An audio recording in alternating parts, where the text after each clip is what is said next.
बिस्मिल्लाहिर्रहमानिर्रहीम। अस्सलामु अलैकुम वरहमतुल्लाहि वबरकातुहू। मैं हूँ अब्बास खटक और आप लोग देख रहे हैं मेरा यूट्यूब चैनल अब्बास खटक ऑफिशियल।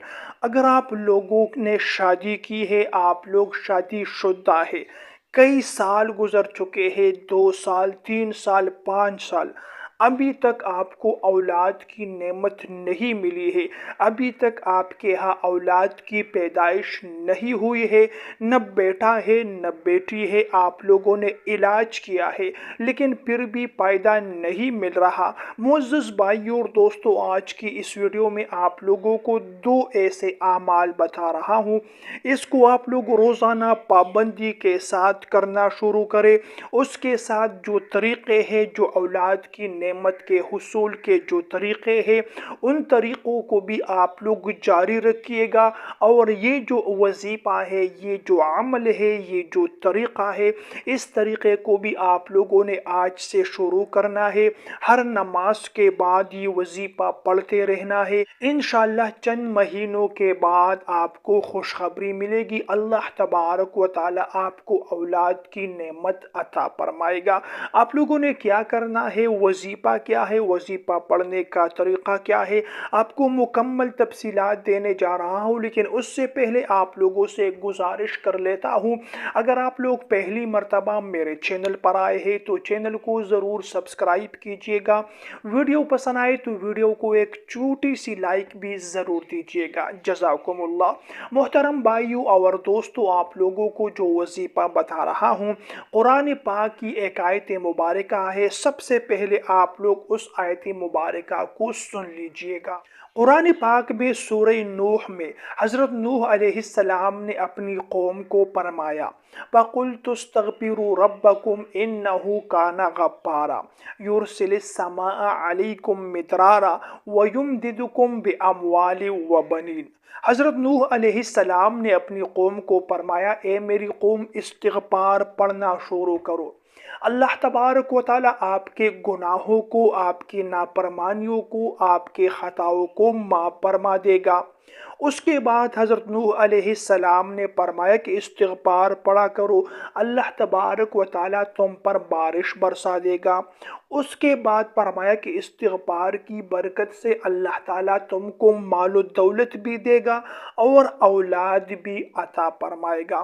तो इस्तिग़फ़ार वो अमल है जिसके पढ़ने से अल्लाह ताला बंदों को ये सारे फ़ायदे अता फरमाते हैं, जिसमें एक फ़ायदा ये है कि जिन लोगों के यहाँ औलाद नहीं है, अल्लाह ताला उनको औलाद अता फरमाते हैं। तो ये तो कुरान पाक से अमल साबित हो चुका है कि इस्तिग़फ़ार पढ़ने वालों को अल्लाह तबारक व तआला औलाद अता फरमाते हैं। तो पहला काम आप लोगों ने क्या करना है कि हर फर्ज नमाज के बाद एक तो आप लोगों ने इस्तिग़फ़ार पढ़ना है। अब इस्तिग़फ़ार कितना पढ़ना है ये मैं आप लोगों को आगे बताऊंगा, लेकिन दूसरी आयत मुबारका आप लोग सुनिएगा। रब्बी ला तज़रनी फर्दौ व अंत खैरुल वारिसीन। उलमाए किराम फरमाते हैं कि इस आयत मुबारका को जो इंसान पढ़ता है, चलते फिरते इसको रोज़ाना पढ़ना शुरू करता है, अल्लाह ताला उनको औलाद अता फरमाते हैं। मुअज़्ज़ज़ भाइयों और दोस्तों, अब आप लोगों ने क्या करना है कि जब आप लोग फ़र्ज़ नमाज पढ़ो, चाहे शौहर है, चाहे मियाँ है या बीवी है, खावंद है या बीवी है, उसने फ़र्ज़ नमाज के बाद सबसे पहले तो दुरूद पाक पढ़ना है।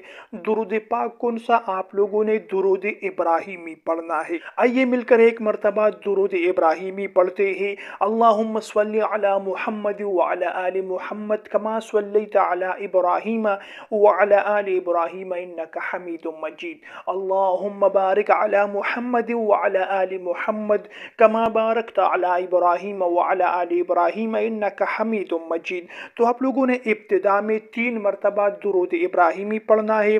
उसके बाद आप लोगों ने इस्तिग़फ़ार पढ़ना है 41 मरतबा, अस्तग़फिरुल्लाह रब्बी मिन कुल्ली ज़ंबि व अतूबु इलैहि। इस्तिग़फ़ार भी पढ़ना है और साथ ही साथ आप लोगों ने अल्लाह ताला से दुआ भी मांगना है, अल्लाह मुझे औलाद अता फरमा, अल्लाह मुझे औलाद अता फरमा। और जब आप लोग 41 मरतबा इस्तिग़फ़ार پڑھو تو اس کے بعد 11 مرتبہ ربی لا تذرنی فردا وانت خیر الوارثین اس آیت مبارکہ کو 11 مرتبہ پڑھنا ہے۔ جب آپ لوگ 11 مرتبہ اس آیت مبارکہ کو پڑھو تو آخر میں پھر آپ نے درود پاک پڑھنا ہے۔ ابتدا میں 3 مرتبہ درود پاک پڑھا ہے تو آخر میں بھی 3 مرتبہ درود پاک پڑھیے گا۔ ابتدا میں 1 مرتبہ پڑھا ہے تو آخر میں بھی 1 مرتبہ درود پاک پڑھیے گا۔ یہ بات یاد رکھیے گا کہ وظائف کے ساتھ ساتھ آپ لوگوں نے درود پاک کو ضرور شامل کرنا ہے۔